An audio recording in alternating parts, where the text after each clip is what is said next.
Hello and welcome to Scrolling with Ceazor. Today is August 13th, 2026. As always, I've got a lot of non-financial advice for you and things I'm going to look at today. Okay, lots of news. Okay, so here are the charts today. First, taking a look at those. So everything's kind of sideways in crypto. So ETH is kind of bouncing around in its normal place here. The ETH BTC chart is sideways.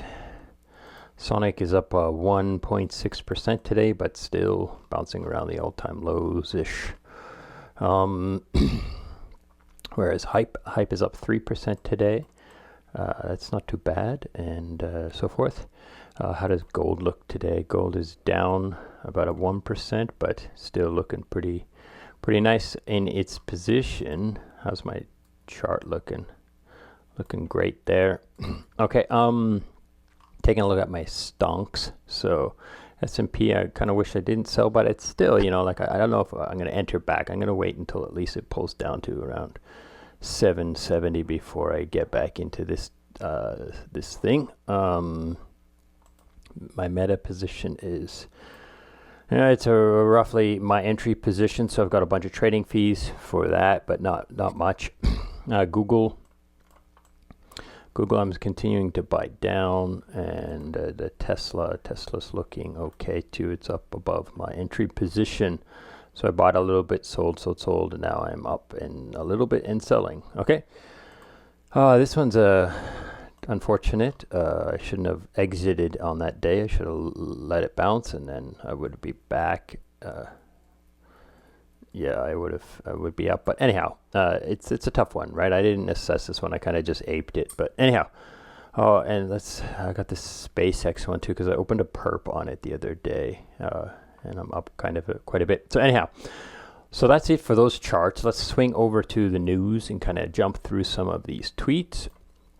So the first one here I have is, no, that's not the first one. The first one here I have is Frax Finance retweeting this out. So listen to this. USDC, USDT, DAI, PYUSD, or dollars from your bank. So mint FRX USD from them in one click, one to one at any size. Upgrade whatever dollar you're holding. Your home for on-chain money, net.frax.com. So that's pretty cool. So I don't know what it means by from your bank. Now it's probably burger stuff, so Americans can look at it a little bit deeper. But yeah, like could you imagine that? Like FraxNet. So bring any dollar, leave with FRX USD. So they're basically allowing you to one-to-one trade stable coins. These major ones, and I think that's pretty significant because these like nobody wants to swap into a coin, another stable coin, and lose money on it unless there's like super juicy yield, right?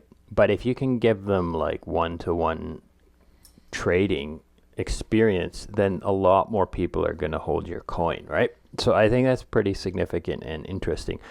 What's happening underneath here, I'm not exactly sure. Maybe they're using these coins as collateral to mint FX USD, and they're willing to do that one-to-one type thing. But anyhow, yeah, so it doesn't allow for you to ARB, but anyhow, so check it out, frax.net here.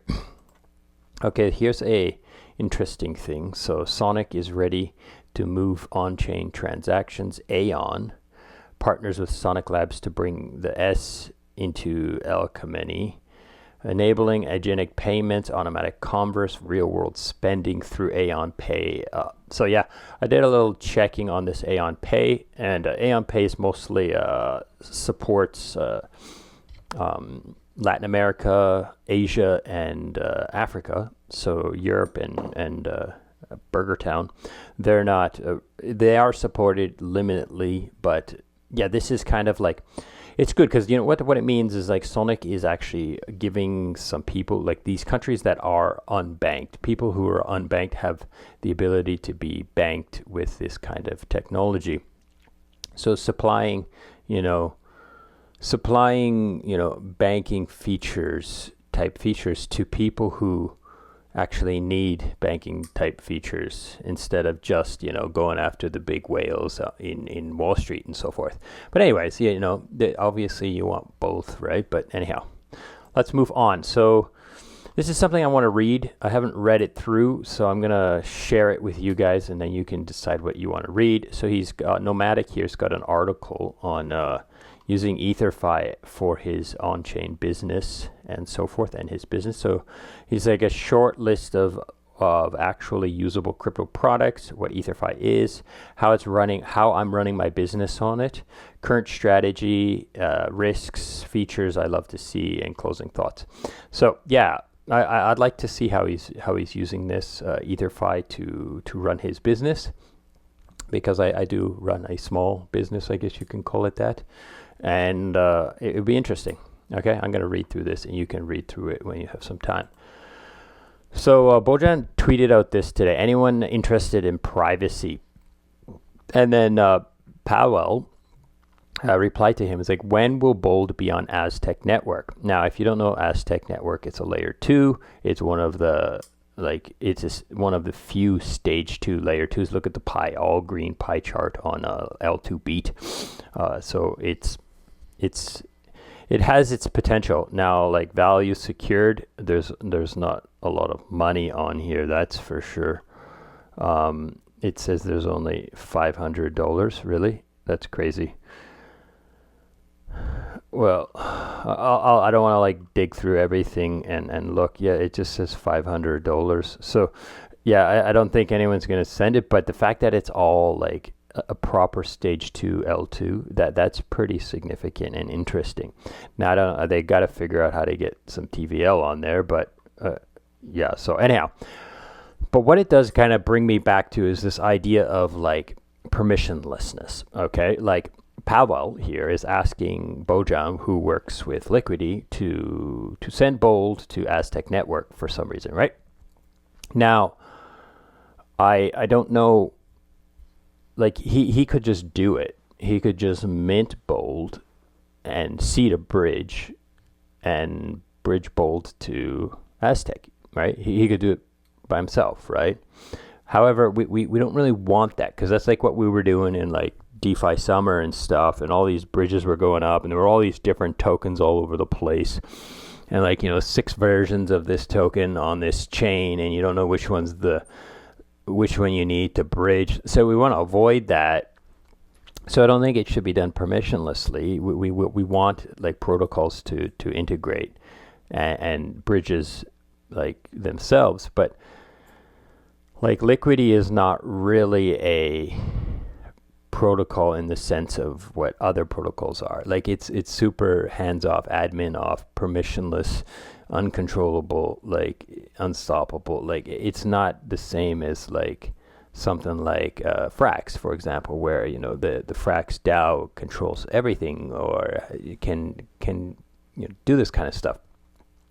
So I think it's an interesting thought and debate that needs to be taken and considered. Okay, I'm gonna follow Aztec just for that little bit. Okay, let's move on. So Stefan George here retweeting Ignis, and they're talking about a Gnosis chain. So Gnosis chain is planning to transition to an Ethereum L2. So ZK Ethereum L2. I think that's pretty cool. I have some Gnosis chain validators in the cloud. So I'm going to have to look into this and follow this and find out if this is actually going to happen, because I might have to adjust that, right?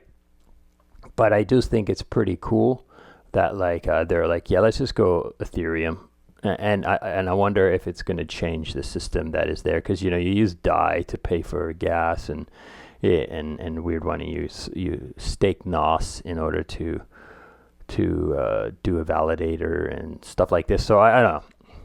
So next bit of news is Ceazor, Ceazor's shipping manager. So they have this company that they use for logistics. So if you order a Ceazor, they tell your order to this company, and the company ships you your Ceazor. Now they leaked it all everyone's names, addresses, shipping address, phone numbers, email addresses, all all leaked. So if you bought a Trezor, you're kind of wrecked. This is all over Twitter today. If you scroll for 5 minutes, you'll see someone talking about it, or even 5 seconds. It's pretty bad. The Ledger had this problem happen in the past. I'm pretty safe. I don't hold a Trezor, and I've moved around a lot since I bought my Ledger, so I'm kind of safe in that regard. But yeah, it's kind of crazy. It makes me think about, there's this air gap wallet where you just use an old cell phone and QR code scanning on either side. I'm thinking about kind of switching to that. The only reason why I haven't done it really is because I don't have a webcam, so I got to kind of set up like a GoPro to be a webcam for signing, because you need to scan a QR code and then scan another QR code, and it's just kind of, that's a pain. But the wallet having that air gap feature is pretty significant. Okay, so here is how private is privacy pools. Now, this kind of goes back to Bojam talking about privacy and an Aztec network thing, because you can put a bold into privacy pools.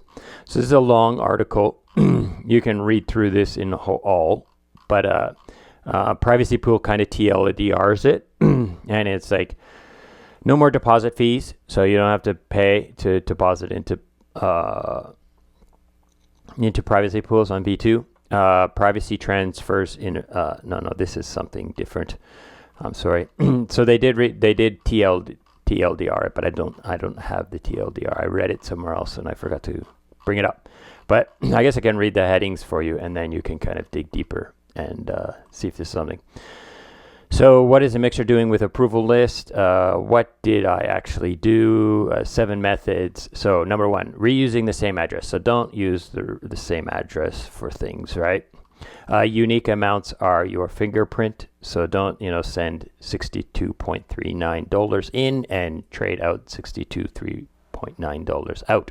So you got to put in 10 ETH and send 1 ETH here and 1 ETH there and 1 ETH there, and then you'll be pretty safe. And follow the money. I don't know what that means. Rush hour, the rush after approval. So after, like when you deposit, they assess you if you're not like a blacklisted wallet, right? Sanctioned wallet type thing. And then as soon as that approval is alive, you can send the money out, but he's suggesting you should wait, right? You shouldn't send it out immediately. There's only the one relayer. I know when you sleep. So yeah, like you can, showing when you're actually sending transactions, then he can go like, oh, what's your time zone? Because, you're only sending transactions during these times, right? And privacy pool fixes all this, or does it? And yeah, so read through this, and here are some pretty good habits. Use this to these things, right? So split large withdrawals, deposit set numbers like 0.1, 0.5, 0.1, 1 ETH, this kind of stuff. Wait a long time and do not withdraw once your deposit is approved. Never withdraw when you're deposited. Use a fresh address every single time. Use a VPN. Always transact at the same hour. That's an interesting one. Oh, don't always transact at the same hour. Sorry. Split large withdrawals. Check the crowd before you use it. More deposits before yours. More places to hide. Okay, so don't use a pool that nobody's in, basically. So yeah, check it out. I think it's pretty good. Okay, SharpLink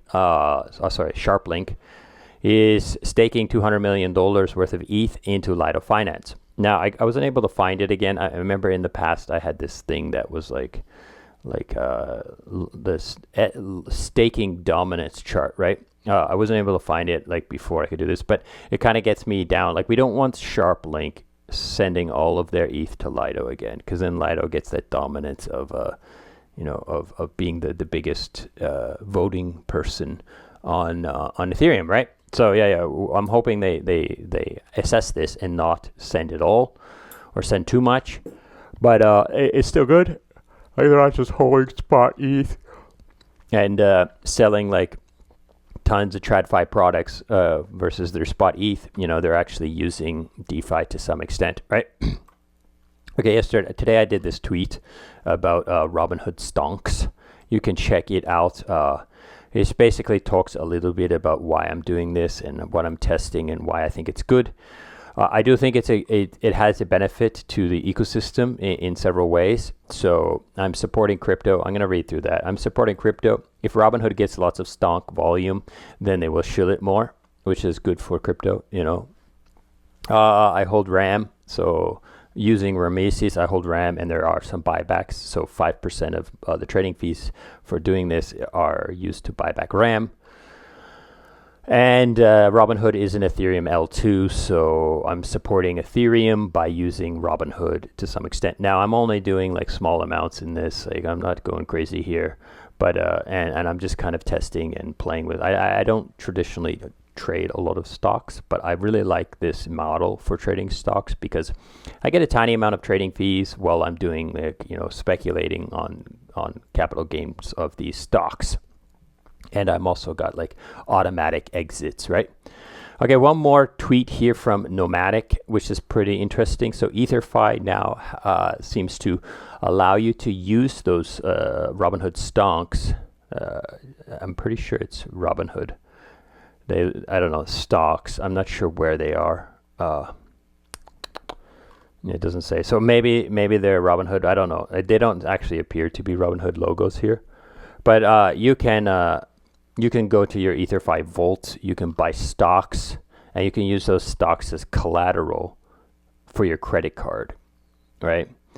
And then you can, I don't know completely about that, like because you're living on credit then.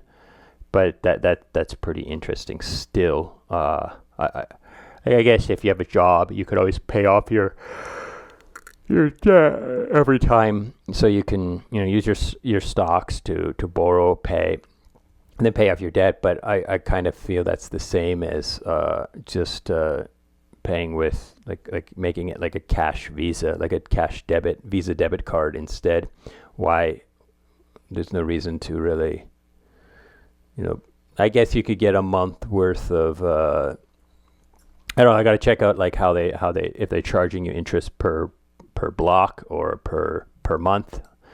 If it's per month, then I guess you could get a whole month of yield on that money before you pay off your debt. I should probably look at it. Anyhow, that's it for today. Hope this is interesting and useful, and thank you for listening, and goodbye.